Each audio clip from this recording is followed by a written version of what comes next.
Choke Slam, bukan Smackdown. Si botak juga senang karena mungkin aja dia nemu lawan yang bisa bikin dia puas. Cuman kalau diduk, wih, wush, watatatau, cetak, bu, jedar, jeduk. Walah, jangan ngedadak dong, Jancok. Suiryo makin semangat dong. Ya cuman pakai kakinya doang sih. Takut ya deh.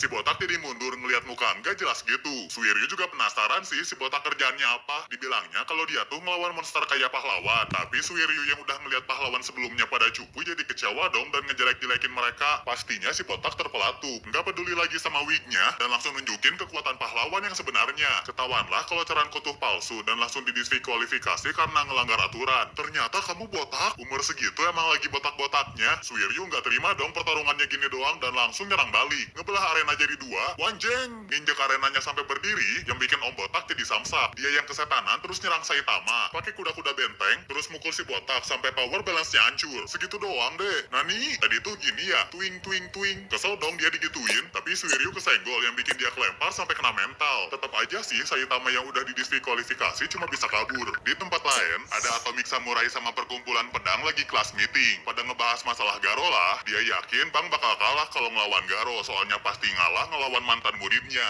Jadilah Atomic Samurai minta bantuan buat ngalahin Garo. Semuanya setuju sih, kecuali anggota yang satu ini. Dia malah ngasih solusi lain, yaitu makan sel monster biar bisa berubah jadi monster kayak dia. Yang tapinya langsung dibikin jadi butiran debu sama Atomic Samurai. Alhasil mereka dapat target baru, yaitu Asosiasi Monster. Balik lagi ke stadion, Suiryo yang udah jadi juara dikasih piala. Para penonton akhirnya disuruh jangan pada pulang, soalnya banyak monster di kota. Cuman kayaknya pengumuman itu percuma aja, soalnya muncul gagak-gagak ke stadion yang udah nangkep peserta yang luka-luka. Nggak cuma gagak doang, Goketsu ikutan muncul di sana. Tujuan mereka kesini tuh mau ngubah orang-orang jadi monster. Para pahlawan nggak tinggal diam dong. Kami akan menghentikan kalian. Jeduk, belajar lagi sana deh. Goketsu ini tuh ternyata pernah menang di turnamen ini. Asalnya cuma manusia biasa yang pernah diserang sama asosiasi monster, yang akhirnya berubah gara-gara dikasih sel monster. Nah, para peserta turnamen disuruh makan sel itu juga kalau nggak mau mati. Salah satu kroco langsung makan si sel monster. Badannya emang berubah, tapi langsung dikalahin sama agen Halilintar. Sekarang giliran dia yang makan, terus berubah jadi Hellboy. Nggak cuma dia aja, yang lainnya pada makan juga. Ada yang pengen jadi kuat, ada juga yang takut mati. Ngelihat ini, Suiryo tetap kalem sih dan ngegodain Mbak. Si juara mau deh ngebantuin, asalkan si Mbak mau diajak ke Yoyo. Pastinya monster-monster dadakan ini bukan masalah dong. Si Hellboy nyoba nusuk pakai tanduk, nembakin bola semangat, semuanya bisa diatasin sama Suiryo. Malahan diserang balik sampai tanduknya potong. Ngelihat kekuatan yang didapat dari sel monster sempat bikin Suiryo tertarik, tapi dia ogah kalau jadi jelek kayak mereka. Goketsu yang kesel tawarannya ditolak seketika mukul Suiryo yang bikin dia tepar. Masih bisa bangkit lagi sih, tapi orang-orang di belakang dia pada kesusahan. Mau ngelawan segimana juga, ujung-ujungnya Goketsu ngehajar Suiryo. Cetak, cetuk, cetak, cetuk. Si pendekar yang udah kewalahan sadar Bakuzan tuh dari tadi dia ngeliatin doang. Minta bantuan dong dia, tapi sayangnya Bakuzan malah makan semua sel monster yang ada. Aku akan menjadi yang terkuat. Wah, mati. Pas Suiryo hilang harapan, ternyata masih ada pesulap kuning sama si Watau yang nolongin dia. Terharu dong ngeliat pahlawan yang dia remehin tadi malah jadi penyelamatnya. Akhirnya mereka bertiga bisa ngalahin Bubung-Bubung dengan mudah. Cuman Suiryo mau kabur soalnya Yakuin gak bisa ngalahin Goketsu. Beda sama para pahlawan yang bakal ngelindungin warga apapun yang terjadi. Sayangnya waktu Suiryo mau kabur, Bakuzan tiba-tiba cilukba dan langsung bikin Suiryo turu. Bakuzan yang berhasil berubah jadi monster nggak ngasih kesempatan lawannya buat bangkit. Cuman ora-oranya sebentar aja, soalnya langsung disuruh balik ke markas asosiasi monster. Bakuzan yang baru berubah jadi monster masih belagu nih, nggak mau ngedengerin apa omongannya Goketsu. Dia baru diam habis dikasih lihat kekuatan yang lebih GG. Alhasil Goketsu balik duluan ke markas, sedangkan Bakuzan masih play-play sama Suiryo. Apalagi yang terluka di sana juga diincar sama Bakuzan. Si pendekar bener-bener udah putus asa, sampai teriak minta tolong ke siapapun. Minta tolong ke para pahlawan yang pernah dia remehin. Seketika pahlawan botak muncul ngejawab pertanyaan dia. Bakuzan ketawa dong ngelihat ada orang yang berani ngelawan dia, cuman langsung trauma begitu ngelihat si botak. Saitama yang lagi ngelihat korbannya si monster langsung ditendang. Siu! Si monster terus mukul Om Botak meski nggak ada damage-nya. Malah pukulannya si Bobby yang kritikal. Saitama ngenalin diri deh kalau dia tuh pahlawan. Datang ke turnamen cuman pengen belajar bela diri. Oh, kirain pengen nyari duit juga. Suiryo lanjut ngasih tahu sih mereka tuh makan sel monster makanya bisa sekuat itu. Pastinya Goketsu yang pergi duluan juga dikasih tahu. Suiryo mohon-mohon supaya penyelamatnya nggak nyamperin ke sana. Takutnya pahlawan kebanggaannya bakal mati sia-sia. Tapi ujung-ujungnya Saitama ninggalin Suiryo. Seandainya saja aku lebih kuat, aku pasti bisa nyegah dia. Plok, sehat Om. Suiryo yang ngelihat Saitama sekuat ini pengen ikutan jadi pahlawan dong. Gak cuma itu aja, dia juga mau berguru sama Om Botak. Ngimpi. Habis nyelamatin Suiryo, Saitama nyari info soal monster monster yang nyerang kota. Tapi dia keingetan kalau beberapa hari belakangan ini hidupnya tuh hampa banget. Meskipun udah masuk asosiasi pahlawan atau ngelawan orang-orang kuat, dia sama sekali nggak ngerasain apa-apa. Di tengah renungannya ini tiba-tiba cekit. Lagi sedih ya bro, ntar juga tumbuh lagi, bukan rambut anjing. Si botak akhirnya cerita kalau dia tuh bosan karena terlalu kuat. Jadinya King ngasih wejangan deh kalau jalan menjadi pahlawan yang sebenarnya itu sulit. Bukan cuma ngalahin orang atau monster kuat doang, si Wibu juga bilang, selama belum tahu arti pahlawan terkuat itu kayak apa, jangan sosokan bilang udah bosan. Cih ngutip dari game doang bangga, kabar aja lah gas. Gak mood, dipur pakai satu jari, janji pakai satu jari anjing. Di tempat lain ada Garo yang ngedatangin Watchdog Man. Langsung diserang dong sama si rambut cepmai. Tapi si anjing cepet banget sampai nggak bisa dia kalahin. Malah Garo yang babak belur sempet kabur sih. Dan di tengah jalan dia ngeliat si Bobby sama King. Pengen ngetes juga kekuatan manusia terkuat. Semua gerakannya King dia prediksi. Cuman gara-gara salah target, jeduk. Ada orang yang nyerang lu tuh tadi. Kenal nggak? Enggak, bukan Wibu kayaknya. Beda sama para pahlawan, Sonic si assassin bayaran sekarang lagi latihan di hutan buat ngalahin Saitama. Nggak disangka-sangka dia diserang sama orang yang bisa nyamain kecepatan dia. Ternyata penyerangnya tuh orang-orang dari desanya Sonic yang mau ngajakin si ninja buat gabung ke asosiasi monster. Pas lokasi markasnya di kota Z sama pemimpinnya tuh Orochi, si raja monster. Gak lama datang petugas yang ngasih tahu kalau ada kabar dari asosiasi monster. Tapi nggak disangka petugas tadi udah dikendaliin sama ngebawa monster yang bernama Gyoro.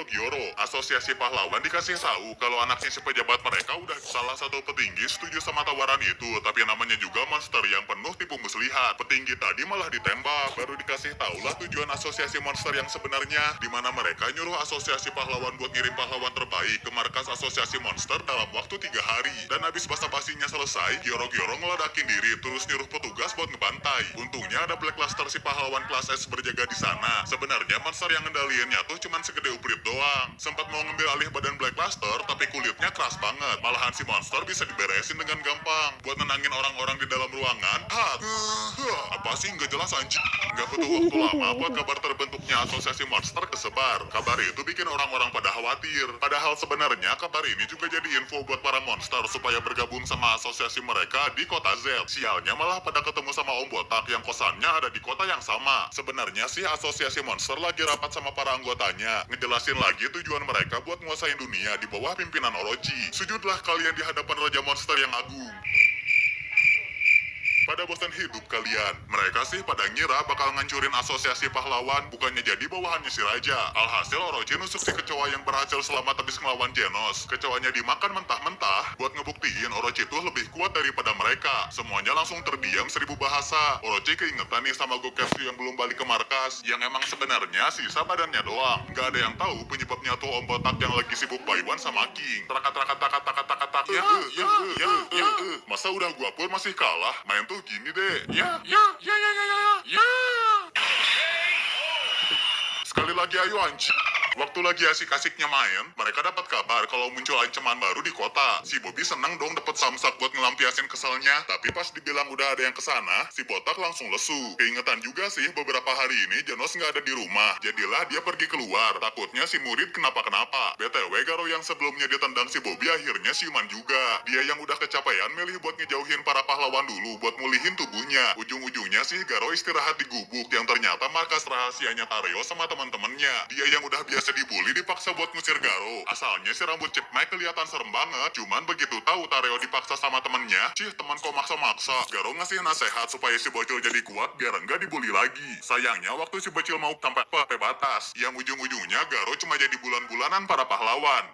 Jadi baru hebatnya dia, Tareo jadi takut dan kabur dari sana. Nggak jadi masalah sih, soalnya akhirnya si pemburu pahlawan bisa istirahat juga. Tapi tidak semudah itu Ferguso. Genos tiba-tiba muncul habis dapat SMS dari pahlawan yang udah turu. Gerakan si Cyborg yang udah upgrade makin cepet nih. Pukulannya yang sekuat samaan Brembo sampai bisa nandingin ajian tinju mengalir. Emang sempet nyungsep, tapi itu tuh taktik supaya dia mancing Garo kena ledakan. Si pemburu pahlawan masih bisa ngehindar sih. Berhubung jurus andalannya Garo nggak bisa ngalahin Genos, seketika dia ganti mode ke mode Watchdog Man. Bisa nyopotin tangannya Genos sih, tapi lagi-lagi itu jebakan. Soalnya malah tangan tadi malah bikin Garo keiket. Tinggal dihabisin pakai tembakan, cuma bisa dihindarin dengan ngancurin pohonnya. Pendarahan Garo ini udah parah banget, sampai warna rambutnya berubah jadi merah. Tiba-tiba muncul monster-monster kroco yang nolongin Garo, soalnya mereka diperintah atasannya. Mereka tetap kekeh pengen ngerekrut si pemburu pahlawan ke asosiasi monster, tapi Genos keburu ngebantai mereka. Sebelum si Cyborg benar-benar ngeberesin Garo, dia ngasih tahu kalau masternya tuh lebih kuat dari siapapun. Cuman malah diganggu lagi lagi sama Bang. Si kakek minta buat ngebolehin dia tanggung jawab atas mantan muridnya ini. Bom juga masih ngintil-ngintil dan dia bakal ngurusin monster-monster. Akhirnya tiba waktunya buat pertarungan antara mantan murid dan gurunya dimulai. Garo nggak bisa apa-apa sih di hadapan Bang. Mau nge-counter segimana juga bisa dipukul balik sama si kakek. Garo yang dipukulin terus-terusan pakai tekniknya si anjing buat kabur dari sana. Yang sayangnya dihadang sama Bom. Kakaknya Bang itu udah ngeberesin para monster. Tinggal sisa Garo doang sendirian. Sebenarnya si ayam burung lagi nyari momen di mana dia bisa nyelamatin Garo.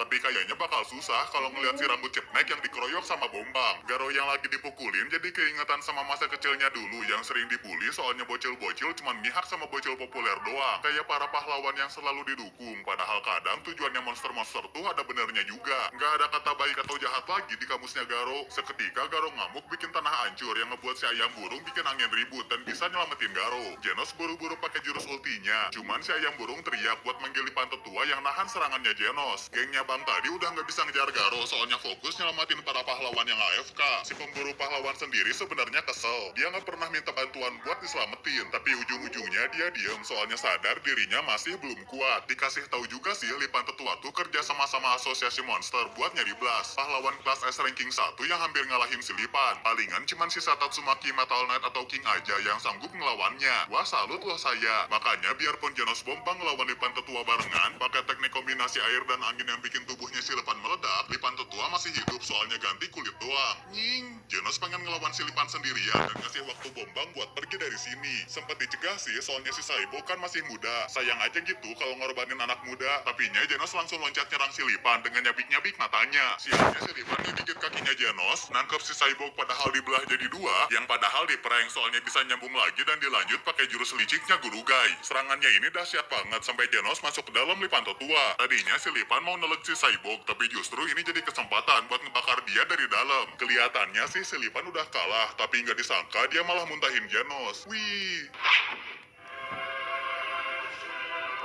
Mati. Bang yang udah ngira mereka nggak akan menang akhirnya ngebawa Genos pergi dari sana. Bakal bahaya kalau Lipan tetua nyerang kota. Alhasil Bang nyimpen si Saibok di tempat aman terus nyuruh kakaknya buat pergi dari sini. Sementara dia mau ngelawan si Lipan sendirian. Tapi nggak disangka-sangka muncul suaranya King mancing-mancing Lipan tetua sambil kedengeran suara King Engine. King Engine tuh bukan kekuatan istimewa kok. Cuman bisa ngesaman Om Botak doang yang bisa ngalahin Lipan tetua dengan sekali tojok sampai jadi korban snap Thanos. Datangnya jangan mepet dong. Ya lu bikin gue kesel tadi. Genos yang nyaksiin pertarungan barusan langsung nanya, apa yang saya butuhkan untuk jadi lebih kuat Sensei? Upgrade SSD kali. Terima kasih banyak. Mas Genos yakin gak salah milih Sensei mas? Pokoknya pukulan si Bobby kuat banget sampai bikin One Punch Man Season 2 close the door. Perjalanan Om Botak kali ini penuh sama pertarungan yang ujung-ujungnya di one hit semua sih. Tapi kayaknya nanti asosiasi master bakal lebih menggila soalnya mereka udah punya banyak anggota. Belum lagi mereka juga bikin para tahanan di penjara berubah jadi monster. Sempat muncul juga pahlawan kelas S yang namanya Zombie Man. Mau ngikutin gorila Cyborg dari rumah evolusi abis ngeliat dia ngehajar gorila dari asosiasi monster. Yakin sih season 3-nya yang rilis tahun depan bakal lebih menggetarkan relung jiwa. Tapi kira-kira bakal dibahas nggak ya?